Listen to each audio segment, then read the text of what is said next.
Factor TV շարունակում է աշխատանքը, մենք այս պահին ուղիղ տեսակապով զրուցելու ենք Ամերիկայի Միացյալ Նահանգներում գտնվող քաղաքագետ Հայկ Մարտիրոսյանի հետ, բարև ձեզ, պարոն Մարտիրոսյան։ Բարև ձեզ։ Վաղ առավոտյան Երևանում պարոն Մարտիրոսյան հայտնի դարձավ, որ Մոսկվա է ժամանել Հայաստանի արտգործնախարար Զորաբ Մնացականյանը, ինչպես նաև Բաքվից Ադրբեջանի արտգործնախարարը, եւ ակնկալվում է, որ հանդիպում պետք է տեղի ունենա Ռուսաստանի Դաշնության արտգործնախարար Սերգեյ Լավրովի հետ, եւ պետք է նկատել, որ այս հանդիպումը տեղի է ունենում Միացյալ Նահանգներ այս երկու երկրների արտգործնախարարների այցից առաջ, ինչ սպասելիքներ ունենալ մոսկովյան այսօրվա այդ հանդիպումներից։ Ես կարծում եմ, որ մոսկովյան այսօրվա հանդիպումները գալիս են շտկելու, ճակերտների մեջ շտկելու այն իրավիճակը, որը ստեղծվել էր նախորդ մոսկովյան հանդիպումների արդյունքում, երբ ըստ էության Ռուսաստանի միջնորդությունը թշնամի կողմը չհարգեց եւ դրանով ըստ էության անարգանք հասցրեց Ռուսաստանի կերպարին, իմիջին եւ այսպես ինչպես անգլերենով են ասում եւ նաեւ ռուսերենով պրեստիժին։ Կարծում եմ, որ այս անգամ Ռուսաստանը փորձում է որպես միջնորդ ավելի առարկայական արդյունքի հասնել իր համար եւ կարծում եմ, որ այդ պատճառով են կողմերը այցելել Մոսկվա։ Կլինի դա թե չի լինի, ամեն բան իհարկե կախված է նրանից, թե ինչպիսի հարաբերություններ են հիմա Անկարայի եւ Մոսկվայի միջեւ այս հատվածում, այս դաշտում եւ ինչպիսի որոշում կընդունի Անկարան։ Եթե բան է փոխվել նախկինի կարող է փոխված լինել, որովհետև հակառակ պարագայում չէր լինի այս հանդիպումը, ապա միգուցե գործող որոշակի ժամկետով գործող հրադադար հաստատվի, միգուցե, չգիտեմ, ինչ որ մի այլ բան հաստատվի, չգիտեմ, չեմ ուզում մտածել անկեղծ ասած, ինչ կարող է հաստատվել, իսկ ինչ վերաբերում է Միացյալ Նահանգներին, ապա այստեղ կարելի է տեսնել թերևս ներքին մրցակցության, այսինքն կարգավորում չկա իմ կարծիքով չի կարող լինել կարգավորում, դա կեղծ բառեր են, որ մեր ժողովուրդը սիրում է օգտագործել, բայց կարծում եմ, որ խնդրի վարման ընթացքում Միացյալ Նահանգները դրանով փորձում է թե օգտակար լինել կողմերին խաղաղություն հաստատելով եւ թե միջնորդական առաքելություն ստանալ եւ կարծում եմ, որ Ռուսաստանը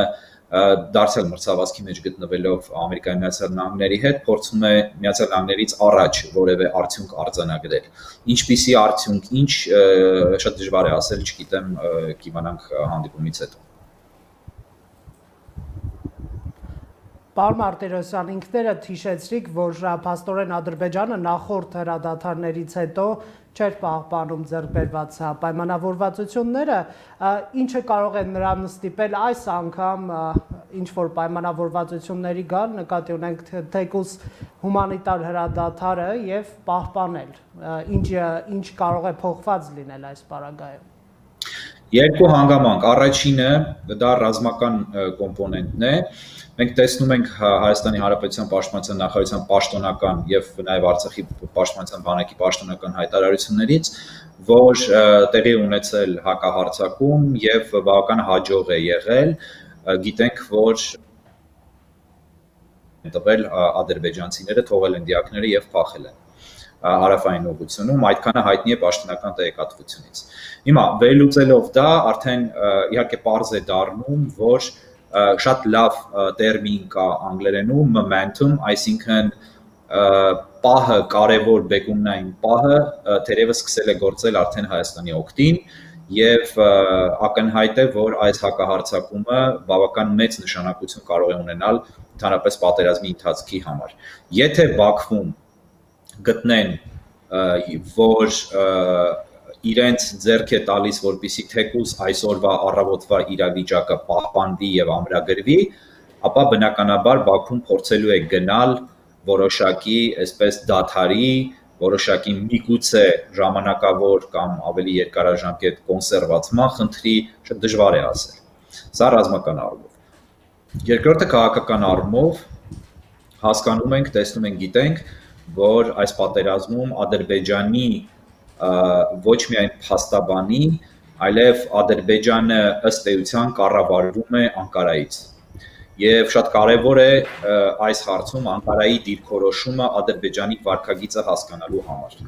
Քանի որ շատ անկանխատեսելի է թե Անկարան իրեն ինչպես կպահի եւ ինչ կանի եւ ինչպիսի նպատակներ ունի հիմա,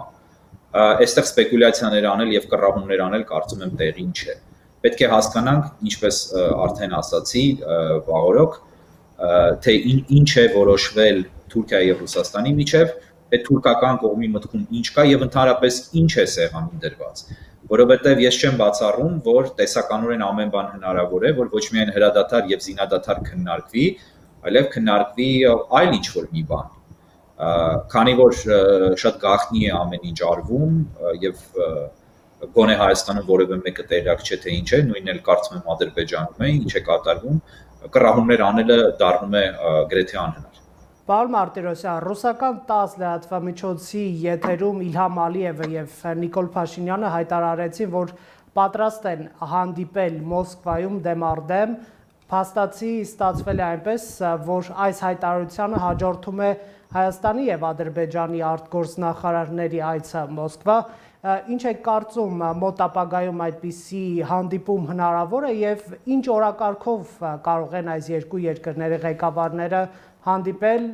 երբ պատերազմական դրությունը դեռևս շարունակվում է։ Հարցազրույցները, որոնց դուք հղում եք անում, մասնավորապես Հայաստանի ղեկավարի հարցազրույցը, պարունակում է վարչապետի խոսքերը այսպես կոչված փոխզիջումների մասին եւ հայկական կողմի պատրաստակամության մասին բանակցելու եւ փոխզիջումներ անելու։ Այստեղից կարելի է ենթադրել, որ դա կարող է դառնալ քննարկման թեմա մոտակայում, եթե երկու երկրների ղեկավարները հանդիպեն կամ գուցե անգամ արտգործնախարարների մակարդակով։ Չգիտեմ, անկեղծ ասած, չեմ ուզում մտածել այդ թեմաներով, եթե հարցնում եք ինչպիսի թեմաներ կարող են քննարկվել,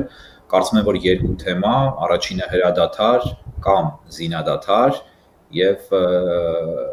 միգուցե կողմերին առաջարկվի կամ կողմերը իրենք ցանկանան, չգիտեմ, քննարկել նաև այդ թեման, որը շատերը հայկական կողմում կոչում են փոխզիջում։ Պարոն Մարտիրոսյան, պատերազմը սկսելով Իլհամ Ալիևը հայտարարեց, որ այս տարածաշրջանում խաղաղություն կլինի այն պարագայում, երբ հայկական զորքերը դուրս գան Արցախից եւ պետք է նշել, որ հայկական բանակը փաստացի Ալիևի այն միֆը հայտարարությունը հոդս ցնդեցրեց, համաձայն որի իրենք կարող են մի քանի օրում գրավել Արցախը եւ ինչպես պաշտպանության նախարարության ներկայացուցիչներն են հայտարարում մեծ ռազմավարական նշանակության շոշափելի նվաճումներ Ալիևի բանակը չունի, առաջիկայում հնարավոր է նոր քննարկումներ լինեն եւ որն է այն կարմիր գիծը, որ հայկական կողմը պետք է չանցնի։ Ես կարծում եմ կամ մեկ կարմիր գիծ, եթե ես լինեի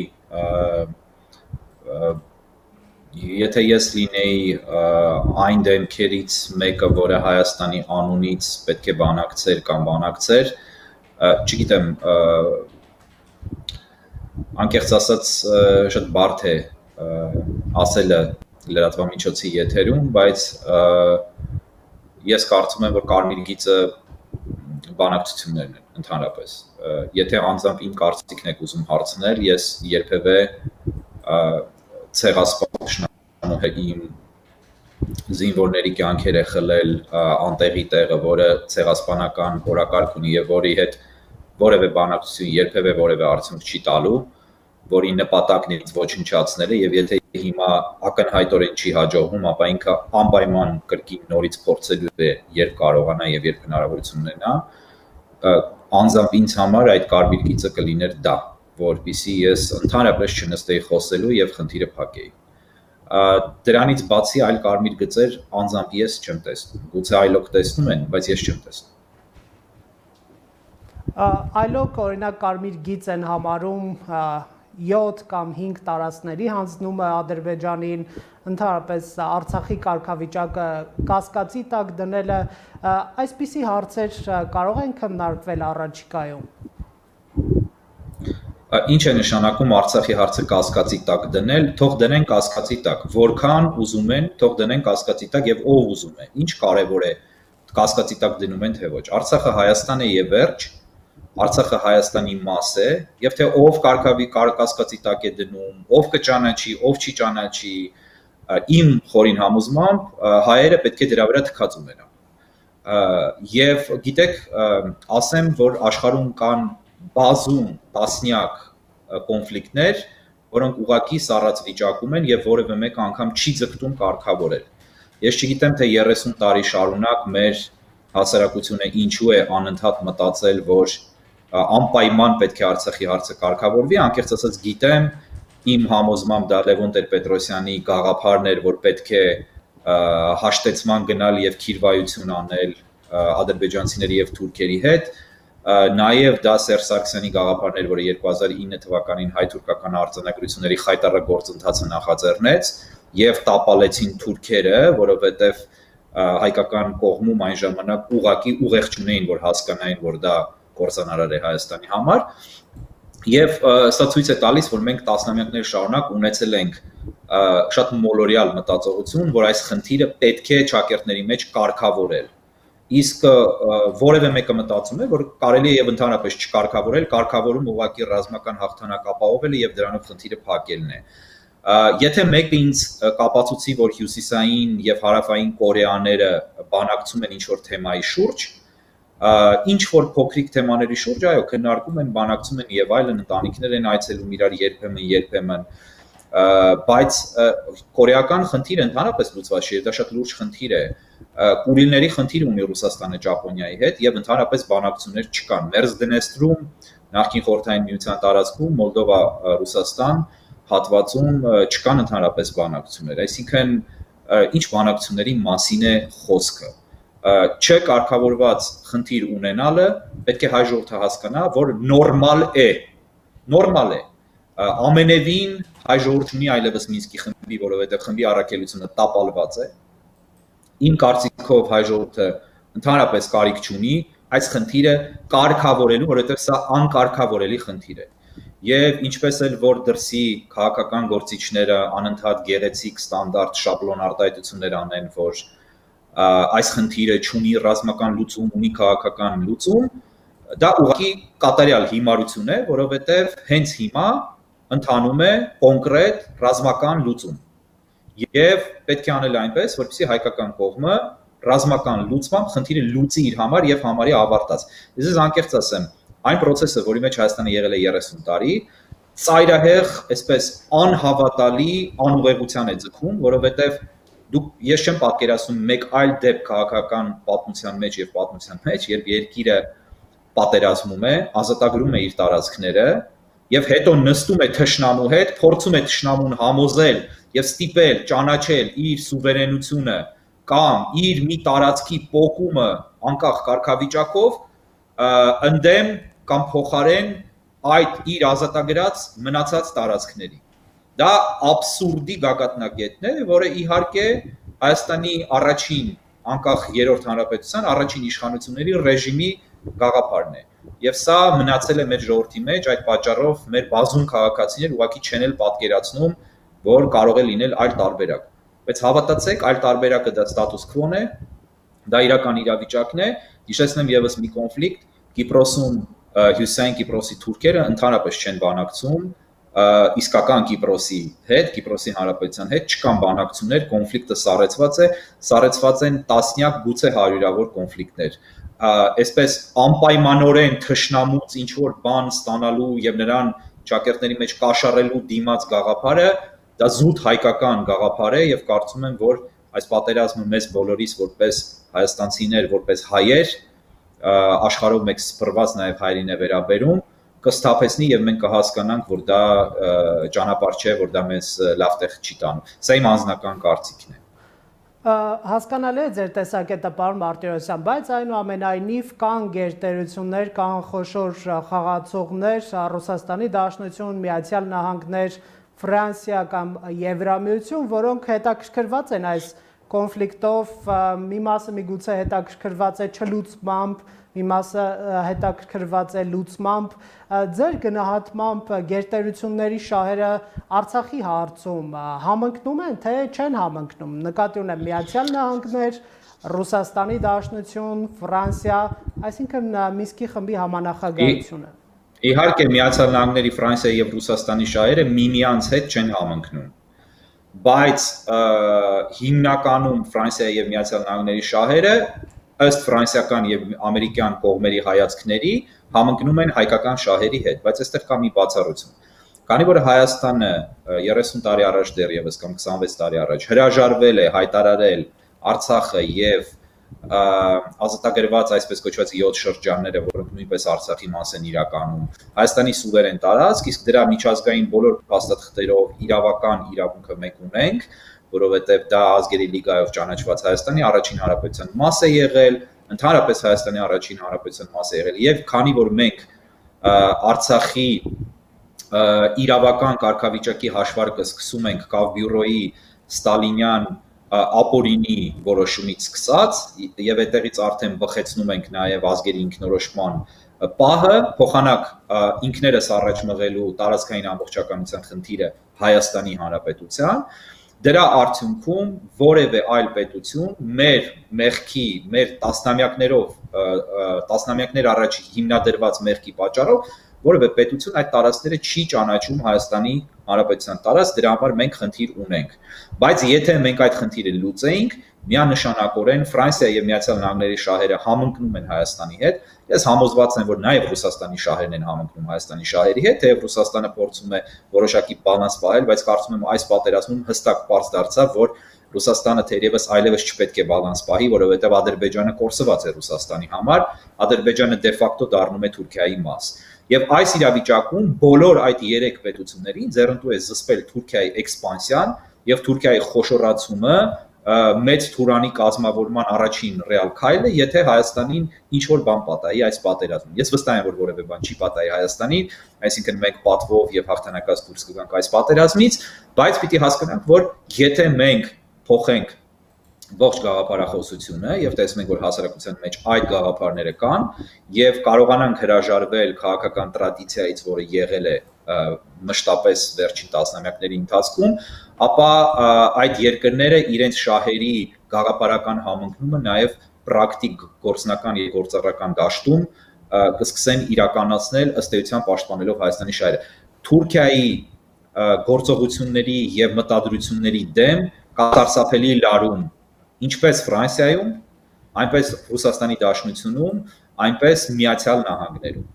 Եվ այստեղ երկու բացիկ լինել։ Խնդրեմ, պարոն Մարտիրոսյան, եթե Թուրքիայի գործողությունները, եթե դատապարտվում են եւ մեծ լարում կա, ինչպես դուք եք ասում, Միացյալ Նահանգներում, Ռուսաստանում եւ Ֆրանսիայում, ապա ինչու պրոակտիվ քայլեր մենք չենք տեսնում ՆԱՏՕ-ի անդամ Ֆրանսիայից եւ Միացյալ Նահանգներից կամ պատժամիջոցների գործիքներ, արդյոք հավանական համարում եք, որ Արցախի հարցում Թուրքիայի դրսևորած այս վարքի ահաբեկչական խմբավորումներ ուղարկելու պատճառով ՆԱՏՕ-ն որոշակի պատժամիջոցներ կկիրառի Թուրքիայի նկատմամբ եւ Ռուսաստանն էլ այնտեղ մենք տեսնում ենք ահաբեկչական խմբեր են թափանցել Ռուսաստան օրերի ընթացքում լսում ենք, որ ռուսական հատուկ ծառայությունները չեզոքացրել են ահաբեկչական խմբեր, բայց կարծես թե որևէ մի պետություն, որևէ մի ուժ մատը մատին չի տալիս այդ առումով։ Շատ լավ հարց է, շնորհակալություն հարցի համար, պատասխանը երկու մասից է բաղկացած, սկսեմ վերջին մասից։ Մենք պետք է մի պահ վերանանք Հայաստանի հանգամանքից եւ շատ օբյեկտիվորեն հասկանանք, որ Թուրքիայի եւ իսլամիստների, ծայրահեղականների, ջիհադիստների կապը բոլորովին նոր երևույթ չէ։ Սիրիական պատերազմի սկզբից Թուրքիան օգտագործել է այդ մարդկանց եւ գիտենք, որ Իդլիբում, Սիրիայում ջիհադիստական ամենատարբեր կազմակերպություններ հիմնականում այսպես վերաձևված Ալ-Ղաիդան իհարկե այդ տարածքներում ահռելի եւ լուրջ ազդեցություն ունի Թուրքիան եւ ամենատարբեր խմբավորումների կամ շարժումների ֆինանսավորում, զինում եւ տեղական ադմինիստրացիաներ է ստեղծում, վարչակազմեր է ստեղծում հենց Թուրքիան։ Եթե այդպիսի զանգվածային գործողություն Թուրքիայի կողմից չի դատապարտվում ՆԱՏՕ-ի անդամ երկրների կողմից, ապա մի քանի 100 կամ 1000 կամ 2000, չգիտեմ որքան է թիվը, ահաբեկիչների, ջիհադիստների տեղափոխումը հայկական ռազմաճակատ թշնամու կողմից դա դատապարտել է այսպես տրամաբանական չի ստացվում արդեն, որովհետև ընդհանուր տրամաբանության մեջ չի մտնում։ Մենք պետք է հասկանանք, որ դա մեր հետ չէ, որ կապված է, դա կապված է Արևմուտք-Թուրքիա հարաբերությունների հետ, որովհետև եթե ասում ենք կալարում, նկատի չունենք, որ հիմա միջուկային զենք են նետելու Թուրքիայի վրա, Թուրքիայի արարքների համար տարբեր տեղերում։ Կալարում, այո, փորձում են ամեն կերպ պրոքսի տարբերակներով, այսինքն միջնորդավորված Թուրքիային վնասել։ Եվ այստեղ կարող են օգնել Հայաստանին Թուրքիային վնասելու համար, բայց դա չի նշանակում, որ բացարձակ եւ բաց հակամարտության պետք է գնան Թուրքիայի հետ։ Եթե չեն գնացել Սիրիայում, եթե չեն գնացել անգամ Իրաքում, որտեղ Թուրքիան տարածքներ է զբաղեցնում Ամերիկայի Միացյալ Նահանգների դաշնակից իրաքյան կառավարության սուվերեն հողերում, եւ իրաքցիները խնդրում են արդեն 2 եւ ավելի տարիներ, որպեսզի թուրքերը իրենց փոքրիկ ռազմաբազաներ դուր բերեն եւ թուրքերը դուրս չեն բերում, եթե Լիբիայում թուրքերը ահռելի ուժով մասնակցում են Տրիպոլիի կառավարության պաշտպանությանը գեներալ Հաֆթարի ուժերի դեմ, որոնք հովանավորվում են Ռուսաստանի, Սաուդիների եւ Էմիրացիների կողմից, ապա եթե այդտեղ պատժամիջոցներ կան ահաբեկիչների օգտագործման հարցում, այս հարցում չի կարող լինել։ Եվ երկրորդը, ինչու չեն Արցախի հարցում գերտերությունները կամ տարածաշրջանային այլ պետություններ բացահայտորեն ընդունում Հայաստանի կողմը, դրա հիմնական իրավական պայմաններից մեկը հենց այն է, որ եթե անգամ նայեք լրատվական միջոցները,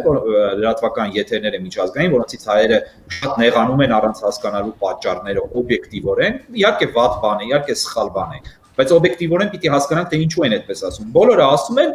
որ հայերով բնակեցված, բայց միջազգայինորեն Ադրբեջանի մաս ճանաչված տարածք։ Եթե մենք դա երբևէ չենք վիճարկել, եւ դա գալիս է շուրջ 30 տարի առաջվանից, այսինքն կրկնեմ, Արցախի կարգավիճակի սկիզբը համարել ենք Ստալինյան կավ բյուրոյի որոշումը 23 թվականի, ապա բնական է, որ պիտի աշխարհել դա համարի Ադրբեջանի տարածք եւ դիտարկի, որ Ադրբեջանը իրավականորեն ըստ էության ստացվում է ցավոք սրտի սխալաբար այդպես, որ շատերի համար Ադրբեջանը իր տարածքը փորձում է ճակերտների մեջ ազատագրել։ Եվ եթե մենք այս թեզը չվիճարկենք, մենք անընդհատ լինելու ենք շատ ծանր վիճակի մեջ։ Կարծում եմ, որ մենք որպես ժողովուրդ, որպես ազգ, որպես միասնականություն խնդիր ունենք այս խնդիրը ինքներս մեր առջև դնելու։ Պարոն Մարտիրոսյան, մեր զրույցը ավարտենք եւ ամփոփենք ամերիկյան ուղղությունից սպասվելիք իրադարձություններով, ինչպես նշեցինք, հոկտեմբերի 23-ին սպասվում է Զորաբ Մնացականյանի այցը Միացյալ Նահանգներ, Վաշինգտոն, Մայք Պոմպեոյի հետ հանդիպում է սպասվում, ինչպես նաև Բաքվի նրանց գործընկերը կարող է միանալ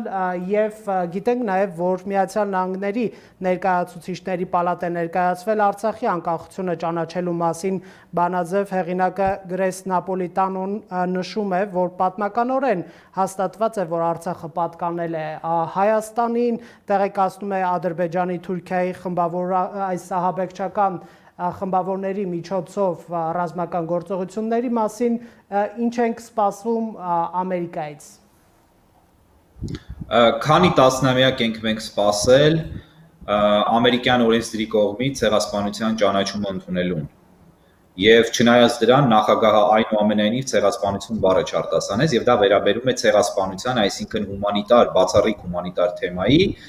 եւ գիտենք, որ տարբեր ցեղասպանություններ են եղել, որոնք ընդունվել են։ Քանի տարի տևեց, քանի տասնամյակ։ Եվ այստեղից հարց է ծագում Արցախի անկախությունը, եթե անգամ Հայաստանի Հանրապետությունը չի ճանաչել, արդյոք Միացյալ Նահանգները կճանաչի։ Ես չեմ քննարկում անգամ ճիշտ է, սխալ է Արցախի անկախություն ճանաչելը, իմ կարծիքը եւ տեսակետը շատ լավ հայտնի է հասարակությանը։ Բայց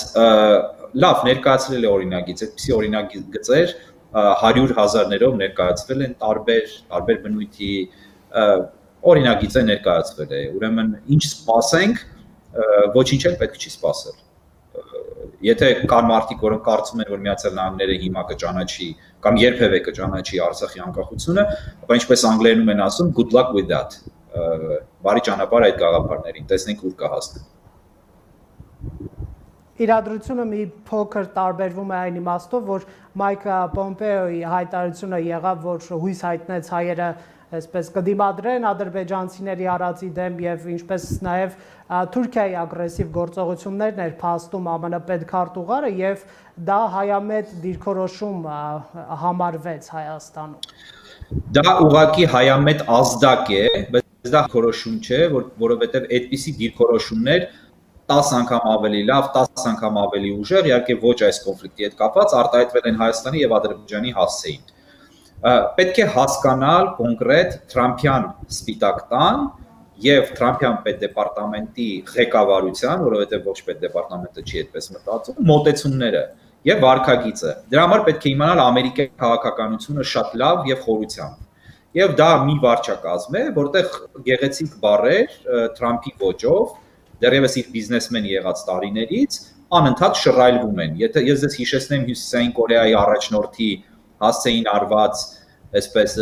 Rocketman արտահայտությունը, այսինքն մարդ կամ երևի այդպես թարգմանենք մարդ հրթիռ, որը անգլերենում հնչում է բավական անհարգալից այդ կոնտեքստում, ոչ միշտ, բայց այդ կոնտեքստում, ծաղրական այսպես խոսքերը Հյուսիսային Կորեայի ղեկավարի նկատմամբ, հետո հանկարծ շատ կտրուկ, ծայրահեղ ջերմ խոսքեր, հետո նորից սպառնալիքներ եւ վատ խոսքեր, հետո նորից կատարյալ ջերմ խոսքեր։ Գիտեք, եթե այս վարչակազմի ամեն խոսքը ընդունենք որպես երկրի մոտեցում, կհայտնվենք մեծ այսպես փոթորկի մեջ եւ երբեք չենք հասկանա թե ինչ է կատարվում։ Դրա համար պիտի ավելի խորությամբ ճանաչենք Միացյալ Նահանգները եւ հասկանանք, որ դա ընդամենը գեղեցիկ խոսքեր են, որոնք որոշակի դրական ազդակ են, բայց դրական ազդակից այն կողմ գոնե նախընտրական շրջանում այս վարչախումբը չի անելու։ Ընդ որում գիտենք նաև, որ վարչակազմի լուրջ սատարող եւ քաղաքական ազդեցություն ունեցող մի քանի մարդիկ, թե իրենց Twitter-ում, թե առանձին խոսակցություններում արտահայտել են, որ այս կոնֆլիկտը ամենևին չի վերաբերում Միացյալ Նահանգներին, եւ դա իհարկե մենք պետք է հասկանանք այն կոնտեքստում, որ Միացյալ Նահանգների այսօրվա վարչակազմը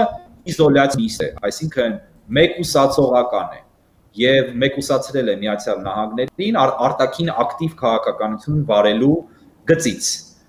եւ ֆիքսված է, կենտրոնացված է ներքին հարցերի վրա, հատկապես Միջին Ամերիկայի, այն Ամերիկայի, որը Ամերիկայում կոչվում են Midwest, համայնքների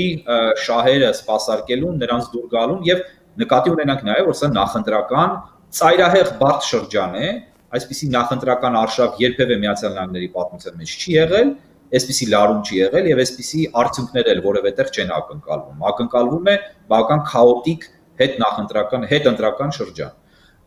քաղաքական կյանքի առումով։ Այնպես որ մտածել, որ հիմա Միացյալ Նահանգները ունի ժամանակային ռեսուրսներ կամ այսպես հստակ քաղաքական որևէ գիծ որդեգրելու հետաքրքրություն այս խնդրում միամտություն է։ Պարոն Մարտիրոսյան, շնորհակալություն այս զրույցի համար։